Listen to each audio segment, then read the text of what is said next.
Sir කතාව කියන්නේ මේ පොඩි නිකන් කතාවක්. අද එනකොට මම TikTok එකේ වීඩියෝක් දැක්කා. හරිද? ඒකෙදි මේ තියෙනවා මේ 2016 දී හරි එඩී කියලා මිනිස්සෙක් මේ ලෝකේ අර weight lifting වලින් වැඩිම බර උස්සලා තියෙන යාළු. කිලෝග්‍රෑම් 500ක්. කිලෝ 500ක් කියන්නේ කොච්චරද? ටොන් භාගයක්. ටොන් භාගයක් කියන සාමාන්‍යයෙන් අලියෙක් උස්සනවා වගේනේ.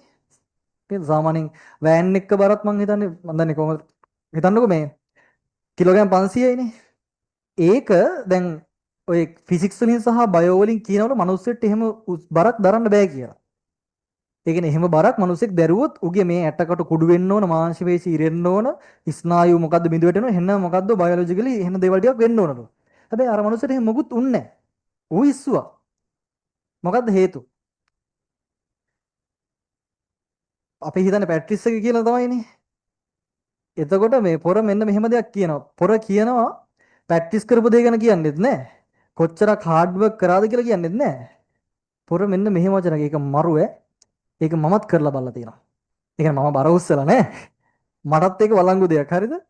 මේ පොර කියනවා මම ඒ වෙලාවේ හිතුවලු මගේ ළමයි දෙන්න ඉන්නේ කාර් එකක් යට වෙලා වගේ කියලා. කාර් එකට යට වෙලා ළමයා ඉන්නේ. මම මේ උස්සන්නේ කාර් එක කියලා පොඩි මැසේජ් එකක් ඔලුවට සිග්නල් එකක් දී ගත්තාලු. ඔටෝම ලිෆ්ට්. මම කල්පනා කරේ ළමයි දෙන්න යට වෙලා ඉන්න තියෙන එක.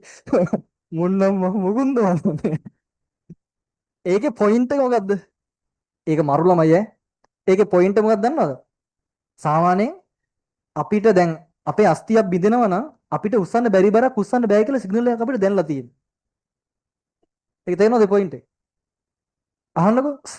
මිනිස්සෙට මට මේ දැන් හාල් ගෝණියක් තියෙන කිලෝ 60ක් 70ක් විතර. ඒක නම් උස්සන්න පුළුවන් නේ. හිතන්නකෝ ඔයා කෙල්ලෙක් හිතන මේක නම් මට උස්සන්න බෑ කියලා. ඇයි ඒ බෑ කියලා හිතෙන්නේ?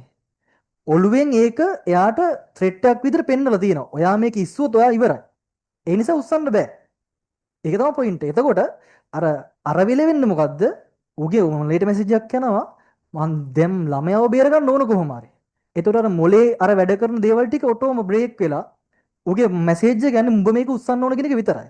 එතකොට ෆිසිකල් දේවල් වැඩකුත් නැහැ, බයොත් වැඩක් නැහැ, ෆිසික්ස් වැඩකුත් නැහැ. ඔක්කොම රූල් ටික බිඳිනවා. මොකක් නිසා? මේක නිසා.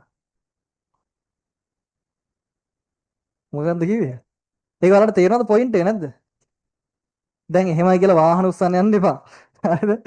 මට කියන්න ඕන අපිට කරන්න බැරි දේවල් කරන්න පුළුවන්. මොකක් නන්ද? මොලේ තියනව නන්ද? නෑ මොලේ තියනව කොහොමද? ඔයාලා හිතනවා නම් එච්චරයි.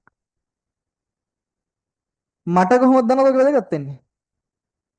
උඹලා කය ගහන්න කියන්න දෙන්නේ නෑනේ. දැන් මගේ ඇඟ දැක්කට පස්සේ මොකද්ද උඹලට වෙන්නේ?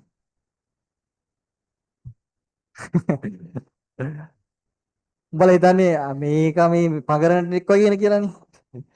පිස්සුද මම ඔය හොඳ මෙව්වටත් වඩා කරන්න බැරිද මම කරලා තියෙනවා හරිද? ඉතින් මම ඔය හයි කියනකොට උස්සන බෑග් එක මම කිලෝ 50ක් විතර තියෙනවා. ඔව් වෙන්න බරයි බං. අර තනියෙන්නේ හැමරෙද්දම උස්සයි යන්න ඕන. නගින්න ඕන කිලෝ 7-8 හෙන්න කිලෝ 7-8 නෙවෙයි කිලෝමීටර්. කිලෝමීටර් 7-8ක් උස හෙන කඳු. උඩ උදාහරණයක් කියන්නේ එක එකක් විතරයි. මම හිතනවා සමහර තැන්වල ස්ලෝප් එක අංශක 80ක් වෙන කළුවල බඩ ගාලා තියෙන බෑග් එකක් දාගෙන. ඒක ෆිසික්ස් අනුව වෙන්න බෑ වෙන්න පුළුවන් සමහරලාට. හැබැයි මං කරලා තියෙනවා. ඇයි? මම හිතනවා මම මේක කොහොම හරි කරනවා මට මේක කරන්න පුළුවන් කියලා. මගේ ඇඟේ හයියක් නැහැ. හැබැයි ඒ වෙලට මම දන්නේ නැපන් එනවා. ඔව් ඒකයි පොයින්ට් එක. නැත්තම් මේ එහෙම ලොකුවට පුරුදු කරලවත් දෙයක් නෙමෙයි. ඒ කියන්නේ හිතුවත් දෙයක් කරන්න පුළුවන් එච්චර. එහෙමයි කියලා බල කඳු නගින්න යන්න එපා. බර උස්සන්න යන්න එපා. හිතන්න ඕන දෙයක් මට කරන්න පුළුවන් කියලා එච්චරයි. පුළුවන් ඈ ඕන දෙයක් පුළුවන්. හරි